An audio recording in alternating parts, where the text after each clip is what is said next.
ખ્રિસ્તમાં વાલા ખ્રિસ્તી ભાઈ બહેનો, તારનાર પ્રભુ ઈસુ ખ્રિસ્તના નામમાં પ્રેમી સલામ સાથે નિર્મલ પ્રાર્થના ઘરમાં આપ સૌનું હાર્દિક સ્વાગત છે. વાલાઓ, આજે આપણે દેવની આધીનતા આશીર્વાદ લાવે છે એ વિષય અંતર્ગત યુસુફની આધીનતા ઉપર મનન કરવાના છીએ. વાલાઓ, યુસુફની દેવ પ્રત્યેની આધીનતાની મુખ્ય વિશેષતા એ હતી કે તે એકાંતમાં પણ દેવને આધીન હતો.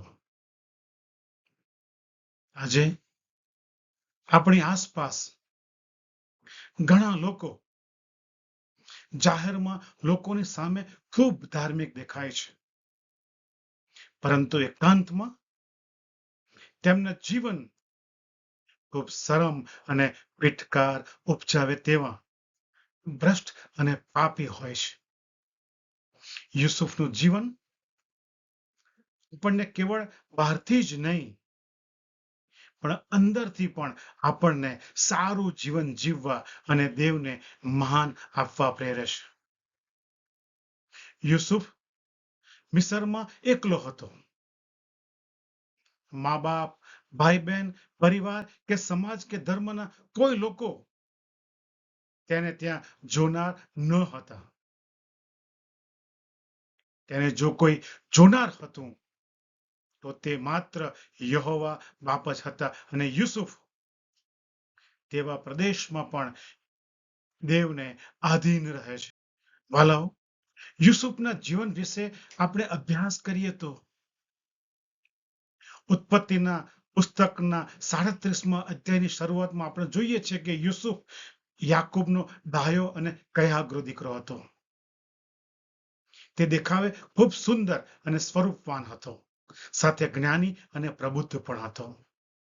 તેનામાં એક વિશિષ્ટ ગુણ એ હતો કે તે નાનપણથી ગુંડાઈની દૂર અને દેવને આધીન હતો. 17 વર્ષની ઉંમરે તે પોતાના ભાઈઓ સાથે પશુઓને ચરાવવા જતો હતો ત્યારે તેના ભાઈઓ કંઈક ઊંડું કરતા તો તે તુરંત તેના પિતા યાકૂબને તેની ખબર કરતો. પરિણામે નાનપણથી જ યુસુફ પિતાનો પ્યારો અને ભાઈઓનો વેરી દુશ્મન બન્યો હતો.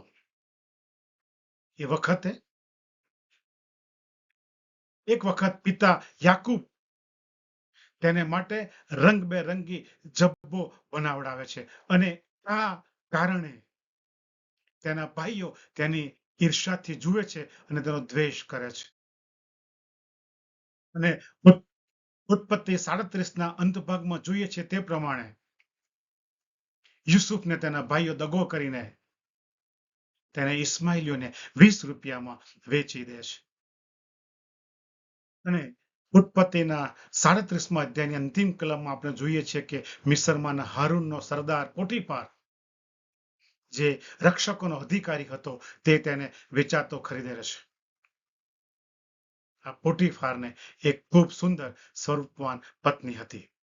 યુસુફ ખૂબ જ ખંત અને વિશ્વાસથી પોટીફારની સેવા કરે છે અને સાવ અજાણ્યા પ્રદેશમાં અને સાવ અજાણ્યા કામમાં યુસુફ ખૂબ સફળ થાય છે, કારણ કે ઉત્પત્તિ 39:2માં આપણે જોઈએ છીએ કે યહોવા બાપ યુસુફની સાથે હતા. આ દરમિયાન અહીં યુસુફના જીવનમાં એક મોટી કસોટી આવે છે. સેવા દરમિયાન પોટીફારની સ્ત્રી એટલે કે તેની પત્ની યુસુફ પર પોતાની નજર બગાડે છે અને તેને પોતાની સાથે સહસહન કરવા કહે છે. અહીં યુસુફને જોનાર કોઈ ન હતું કે કહેનાર પણ કોઈ ન હતું. એ ધારતો તો આવી સુંદર સ્વરૂપવાન સ્ત્રી સાથે આલિંગન લઈ શકતો હતો, પરંતુ ઉત્પત્તિના પુસ્તકના 39ના અધ્યાયની 7 થી 9 કલમમાં આપણે જોઈએ છીએ કે યુસુફ તેને તેમ કરવા દરાર ના પાડે છે. તે વિચારે છે કે હું આટલું મોટું દુષ્ટ કામ કરીને દેવની વિરુદ્ધ પાપ કેમ કરું. પોટીફારની સ્ત્રી યુસુફને ખૂબ લલચાવે છે અને તેને પકડી લે છે. યુસુફ તેને વશ થતો નથી અને પાપમાં પડતો નથી અને ત્યાંથી તે ભાગી છૂટે છે. ભાગતા ભાગતા યુસુફનું અંગ વસ્ત્ર પોટીફારની સ્ત્રીના હાથમાં આવી જાય છે.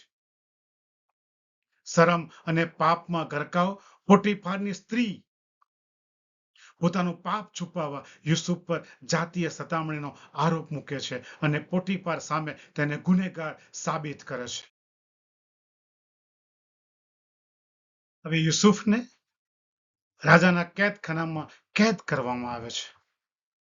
અહીં પણ યુસુફને જોનાર તેના પરિવારનું કોઈ જ ન હતું.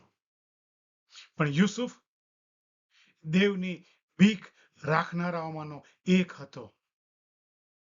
તે કેદખાનામાં પણ દેવને આધીન રહે છે અને દેવ કેદખાનામાં પણ યુસુફની મદદ કરે છે. કેદખાનાનો અધિકારી તેને કેદીઓની જવાબદારી સોંપે છે. સેવાના ભાગરૂપે યુસુફ પોતાની સાથે રહેલા કેદીઓની સાર સંભાળ રાખી તેમની સેવા કરે છે. અને ઉત્પત્તિના 40 અને 41માં અધ્યાયમાં આપણે જોઈએ છે કે યુસુફ પોતાની સ્વપ્ન સમજી તેનું અર્થઘટન કરવાની સેવાકીય પ્રવૃત્તિ થકી તે જેલના દરોગાનું દિલ તથા ત્યાર પછી પાત્રવાહક અને ભટિયારાનો દિલ જીતી લે છે અને અંતે તે રાજા હારૂનનું પણ દિલ જીતે છે. રાજા હારૂન તેને પોતાના ઘરનો અને રાજ્યનો ઉપરી અધિકારી તરીકે નિમે છે.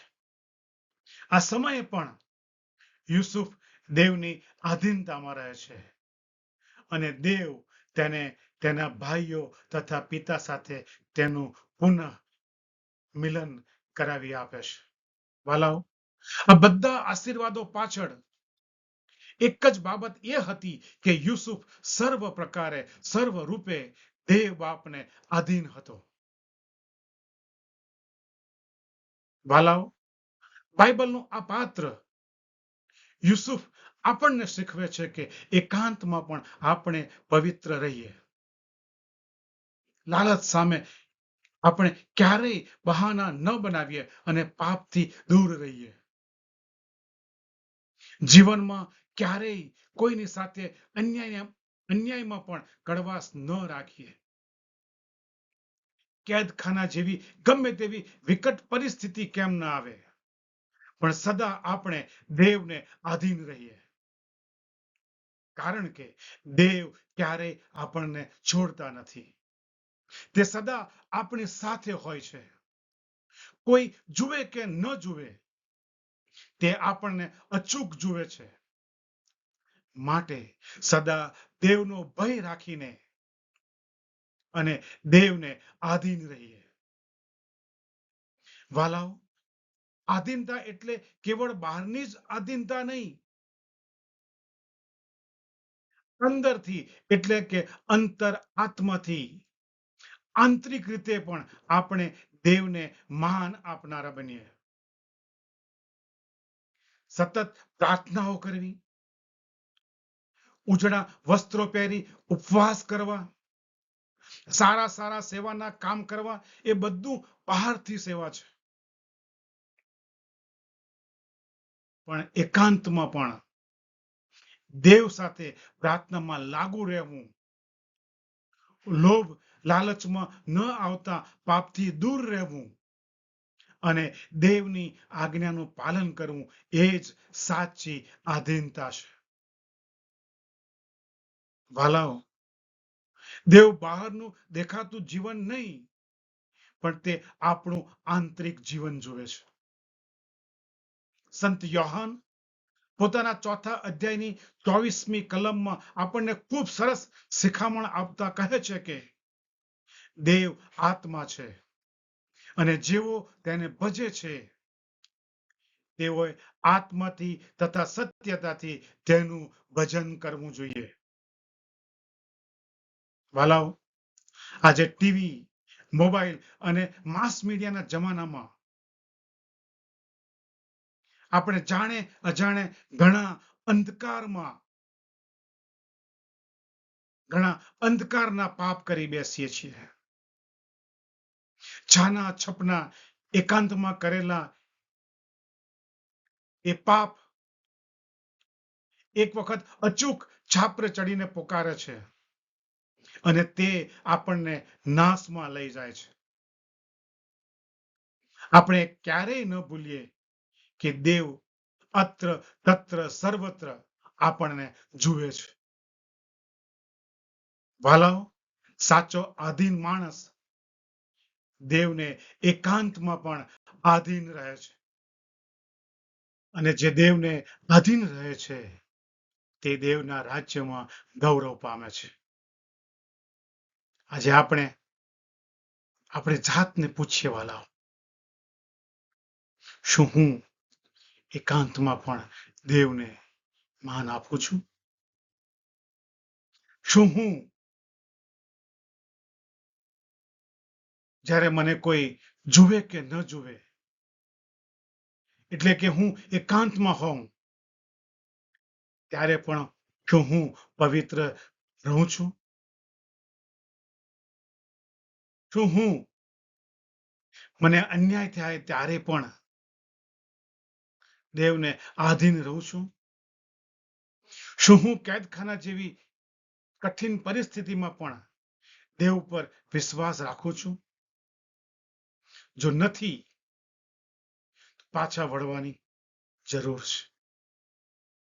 વાલાઓ, યુસુફની જેમ આપણી સામે પણ ક્યારેક એકાંત આવે છે, લાલચ આવે છે, અન્યાય આવે છે અને કેદ જેવી પરિસ્થિતિ પણ આવે છે. ત્યારે આજે દેવ આપણને કહે છે, મારા પ્રત્યે વિશ્વાસુ રહો, હું તમારી સાથે છું. વાલાઓ,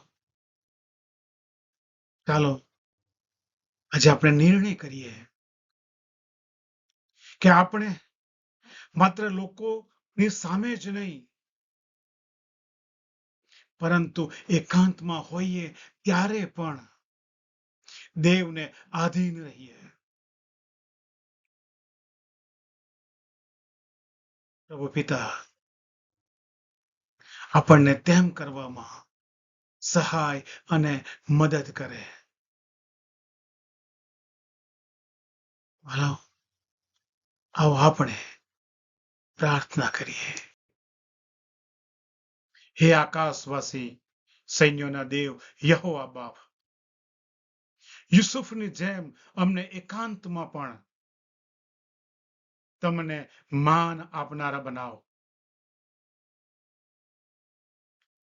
તમારા જીવનમાં જ્યારે લાલચ આવે ત્યારે અમને પવિત્ર રહેવાની શક્તિ આપો પિતા. કોઈ અમને જોતું હોય કે ન જોતું હોય, પણ તમે અમને જુઓ છો એ અમને યાદ રહે પિતા. પ્રભુ, અન્યાય થાય ત્યારે પણ અમને કડવાશથી બચાવો આપ. કેદ જેવી પરિસ્થિતિમાં પણ અમને તમારો સાથ અનુભવવા દો. અમારું મન, વિચાર, વાણી અને વર્તન થકી તમારી આજ્ઞા પાળનારું રહે તેવું થવા દો પિતા. અમને એવી આધીનતા આપો કે અમે કહી શકીએ કે હું દેવ વિરુદ્ધ આ પાપ કેમ કરું. પ્રભુ, અમારું જીવન કેવળ તમારી જ મહિમા માટે વાપરો. હારનાર પ્રભુ ઈસુ ખ્રિસ્તના નામ માંગીએ છીએ પિતા. સાંભળો અને તેનો સ્વીકાર કરો બાપ. આમીન, આમીન, આમીન.